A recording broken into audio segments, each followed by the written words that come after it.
All right, joining us in the postgame press conference for Virginia Tech, head coach Kenny Brooks, along with student athletes Elizabeth Kitley, Georgia Moore, and Kayana Traylor. Coach, congratulations. Welcome to the Big Eight, to the Elite Eight. We'll begin with your opening statement, and then if we have. It's Taylor Soule. Okay. I wish I was Georgia Moore. It's just me. I apologize. Taylor Soule. Taylor Soule. So I apologize about that. Had the wrong names written down. Coach, being with your opening statement, then we'll open it up for the student athletes. Very gratifying win, and I think the biggest thing I can take away from this game is that I'm so happy for these kids.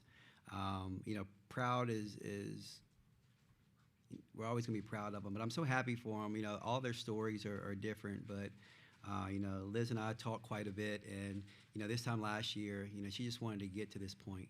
We watched NC State get here. We talked about getting to this level. Now we're ACC champions, and now we're going to the Elite Eight. And so happy for her and the hard work she put in.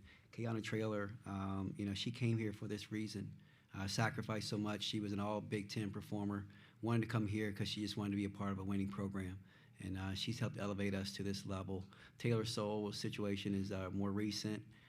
Sacrificed a lot. She was an all ACC performer, still is, but she sacrificed a lot of her points and stuff to come in here and win games like this. So very happy, for us to go out and win and beat a storied program like Tennessee for the second time this year.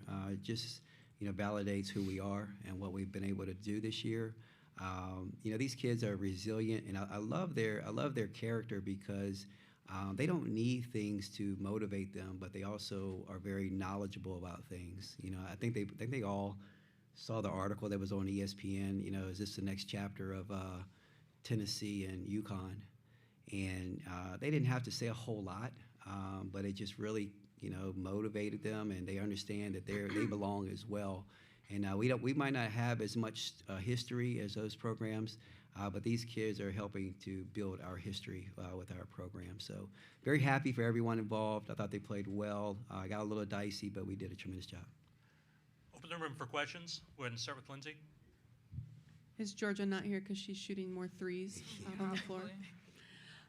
To Coach's point there, no Tennessee, UConn's out. Stanford fell early. Notre Dame fell. Do the three of you feel like this is a new chapter in women's basketball, a new time? Sorry, I took a sip of the wrong worst time. Kiana, you want to try that one first? Me? Yeah, I think in general this year there's been a discussion about parity of women's basketball, and even on the men's side. So yeah, I definitely think regardless of who we play, they're going to be good. Whoever's left is good. They're here for a reason. So yeah. Michelle. Michelle Smith, the next Taylor, this question for you. They cut it to 1, and they had the press going. And what happened after that in terms of how you guys responded? How do you feel about how you responded after that? I think obviously made some mistakes, and you're never going to play a perfect game, and so cleaning those things up for next game. But I'm just proud of us for never giving up. Georgia did a great job breaking the press, but honestly, it was a team effort. We never got down on ourselves. We knew it was just next play. And once we got the ball across the floor, just executing on offense. So I'm proud of the team. Sabrina Merchant, the athletic career high for Georgia today. I'm curious, she's had, I think, 20-plus points in the last 5 or 6 games. Did you guys notice a turning point for her at all during the season? When did you realize she was capable of this, and when did she realize she was capable of this? I think we've all known that she was. She's been doing crazy stuff in practice since we've been here in the summer. But I think since we've started on our win streak, she's just really gotten the confidence also, and I think she's realized that the ball is in good hands when it's with her, and I think that we put her in situations a lot of time where she has to make a play, and she's executed in those critical times, and I think that's given her a lot of confidence. But we all just feel that way about her, and I think that she knows that now, and she's feeling good about it. Alexa? Alexa Philippou, ESPN. Elizabeth, since you've been at Virginia Tech the longest, what does it feel to, or how does it feel to be able to say you were the first team to get Virginia Tech to an Elite Eight? Because they'd been to the Sweet 16 before, but this is obviously a new chapter, and it can And I'm sure you have bigger goals beyond just the Elite Eight, but just to know that you've been part of that history. Yeah, it means everything to me. I'm just so happy that I landed at such an amazing spot where we did exactly what we wanted to. And it hasn't been easy, and it's taken Coach Brooks like a few years, but what he's done with the program and the amount of time is incredible. And for us to get to the farthest point in program history is amazing, and I think we all just love the program so much, and we're so happy that we get to be a part of it. And Hokie Nation has been amazing also, so it's cool to do it for them because they're having just as much fun as us, it seems. Mike Farrell, Seattle Times for Kayana. I'm just curious, Elizabeth went out with 2 fouls with like 7 minutes left in the first half. You guys were up 4. You closed that half big. You're up 13 at the break. What did you guys do in that last 7 minutes of the first half without one of your standout players to really close the door there and bring momentum into the second half? Yeah, I think it just goes to show how we play for each other. Regardless if somebody is out with foul trouble or just having a bad night or whatever, I think what makes us as good as we are is that anybody can pick that up, whether it's like a group effort or individually. So, yeah. Mark Berman, the Roanoke Times. You guys scored the first 9 points of the game and led the rest of the way. What did you like about how you played offensively and defensively in the first half to take control of that game?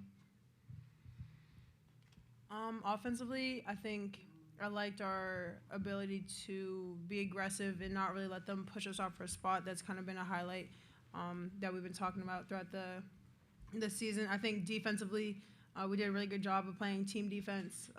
They have really great athletes, and so we knew it wasn't going to just be one-on-one defense that was going to get the job done. And so people did a great job. We had smaller guards fighting down the post. We had Liz, Demo, trying to help out, and so I'm proud of the team for understanding the scout, and we have great scouts, and I'm proud of us for executing. Other questions for the student athletes? All right, Elizabeth, Kayana, Taylor, thank you very much. Congratulations, and we'll see you tomorrow. Thank you. Thank you.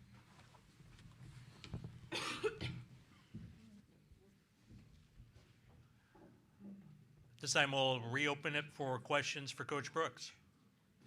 Start right here. Mike Farrell, Seattle Times. Coach, I'm curious, what about that press gave you guys trouble for a bit, and what did you do to kind of fight your way through that? They're long and they're athletic, and Kelly does a really good job. She can put out a lot of different lineups, different types of lineups. She can put out a smaller, quicker lineup. She can put out a longer, more athletic lineup. She can put out just a big lineup, and they threw us off a little bit. We knew it was desperation time for them. They got down, I think, about as much as 18, and we knew they were going to come after us. I think we got a little bit too reliant on Georgia to break the press, and we were kind of standing around and watching and hoping that she was going to do it herself. And it kind of took its toll on us for a little stretch. But I thought we did a really good job. We mixed up the press breaks. We kind of took her off so that we can get the ball back to her when they weren't pressuring her as much. But she did a phenomenal job. We got into the bonus, and she did a phenomenal job of creating fouls and getting to the free throw line and stepping up and knocking them down. And that took momentum away from them, from their pressure. And then we also hit some timely shots to really keep them at bay. But it's a really good press. It's a great precursor to what we're going to see on Monday. We're probably getting pressed right now. Ohio State's probably pressed us right now. But we understand it's going to be that type of game. Michelle. Michelle Smith, the next coach. That was going to be my follow-up question. You'll see the press again. How do you balance, how you guys run your press break things with a short rotation? Because obviously a team that's going to press you a lot when you're not playing a lot of people is going to wear people down. Yeah, I think it will, but I think it all matters in how you handle it. If we're able to beat the pressure and make them pay for it, I think too many times if they pressure you and you just beat it and then set up your offense, then that's a moral victory for them as well. So we've got to be aggressive. We got to be smart, but be aggressive. Get downhill, break the pressure, and get some easy opportunities. And I think that will kind of ease it up a little bit. But they've been doing it all year long. They're really good at it. They hit a snag this year, but they've regrouped, and I thought they were pressed. I didn't see their game today. I saw bits and pieces of it, but we know it's going to be an issue. Tim.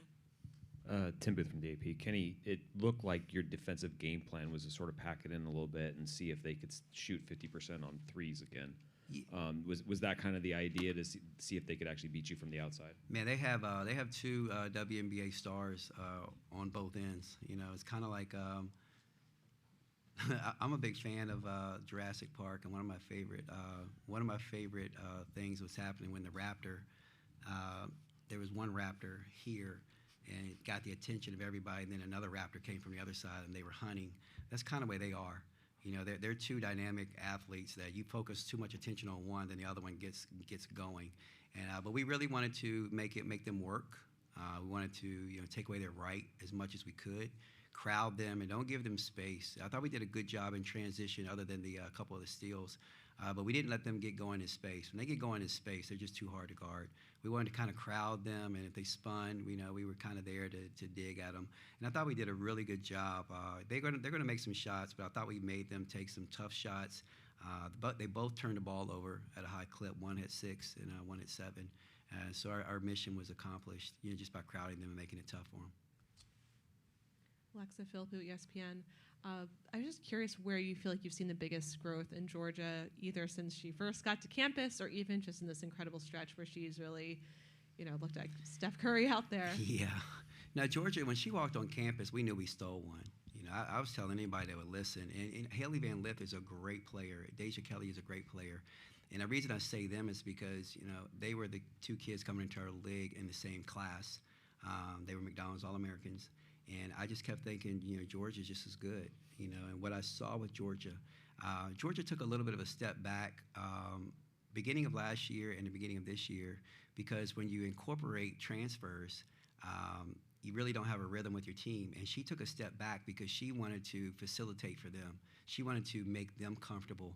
And in doing so, she kind of forgot about herself.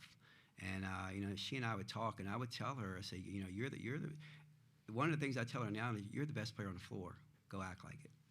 Go prove it. Go prove it. And I've often said that Liz is probably our best player, but Georgia's our most important.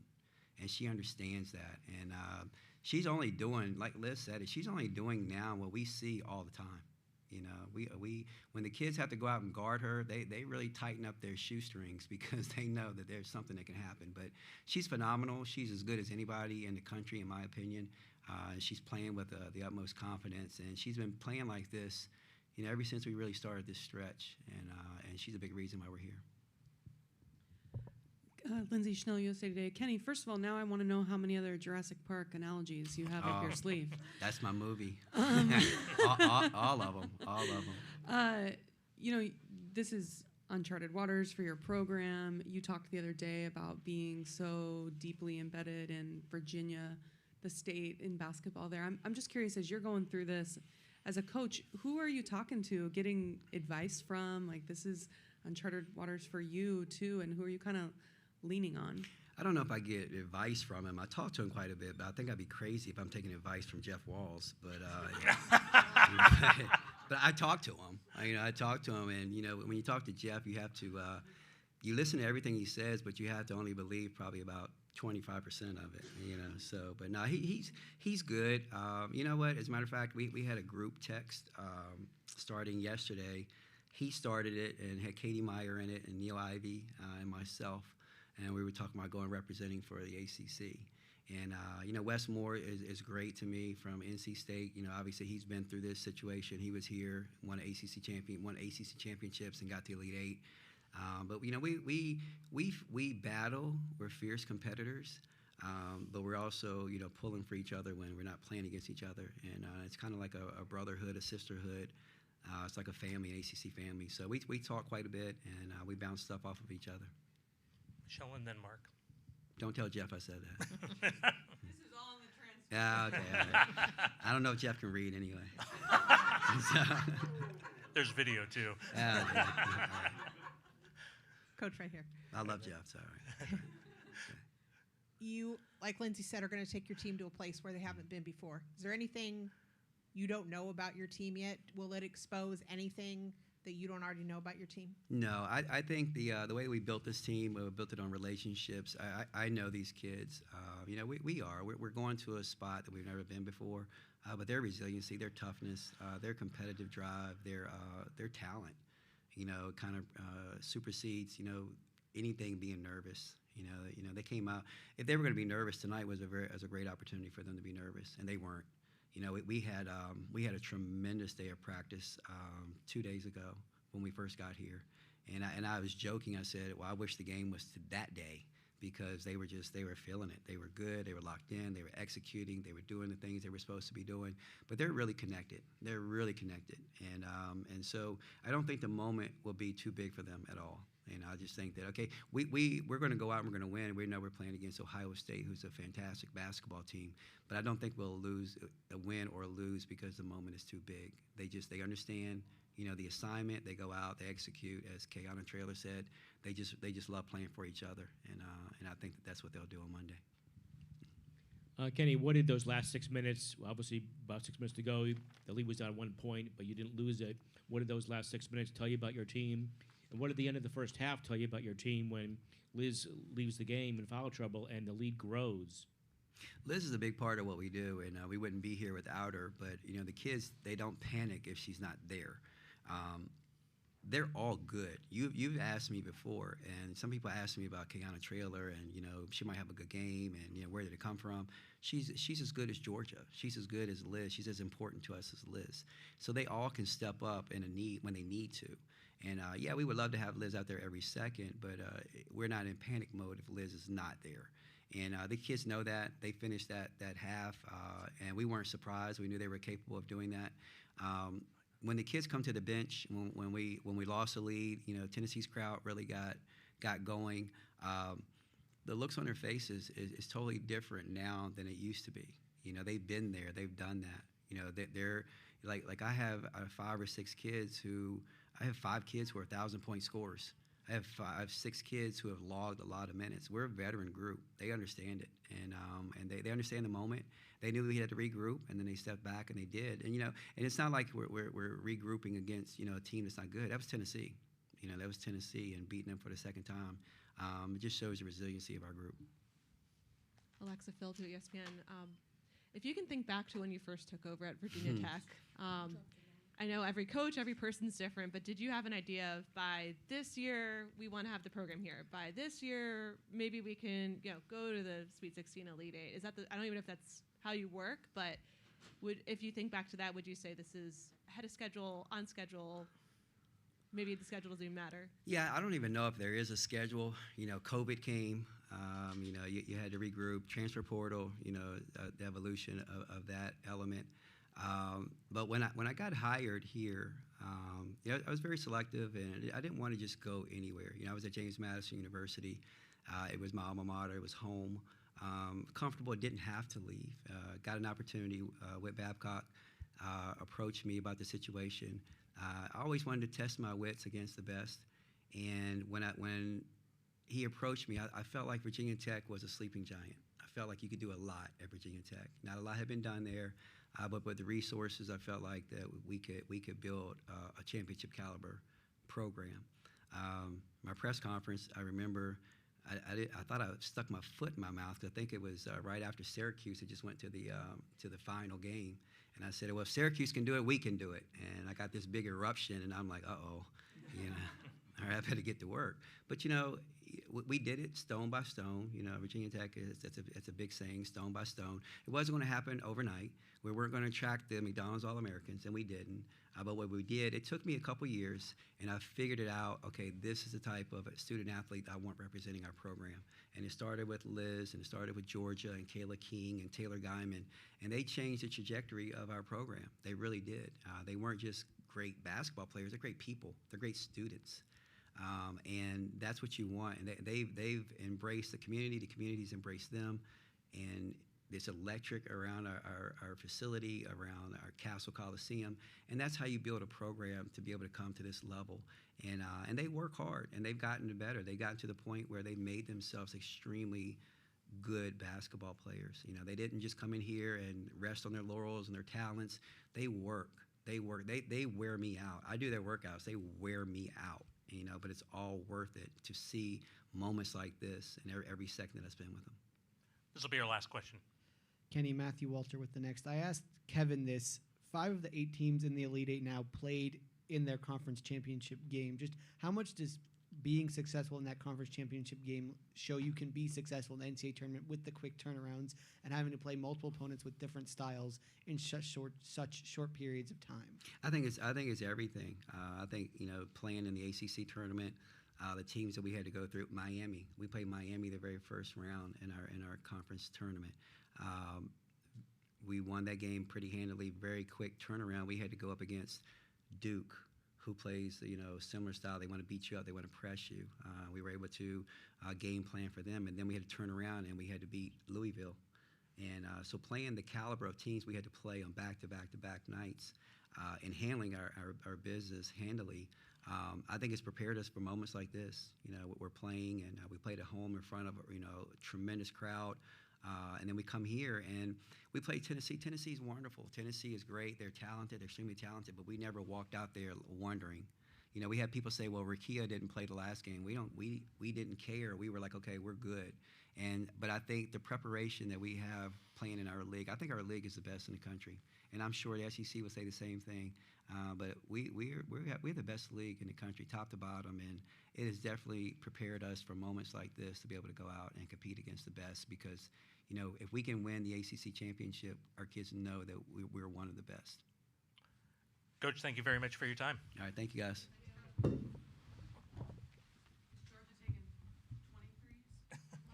know what? When she took 19 the other day.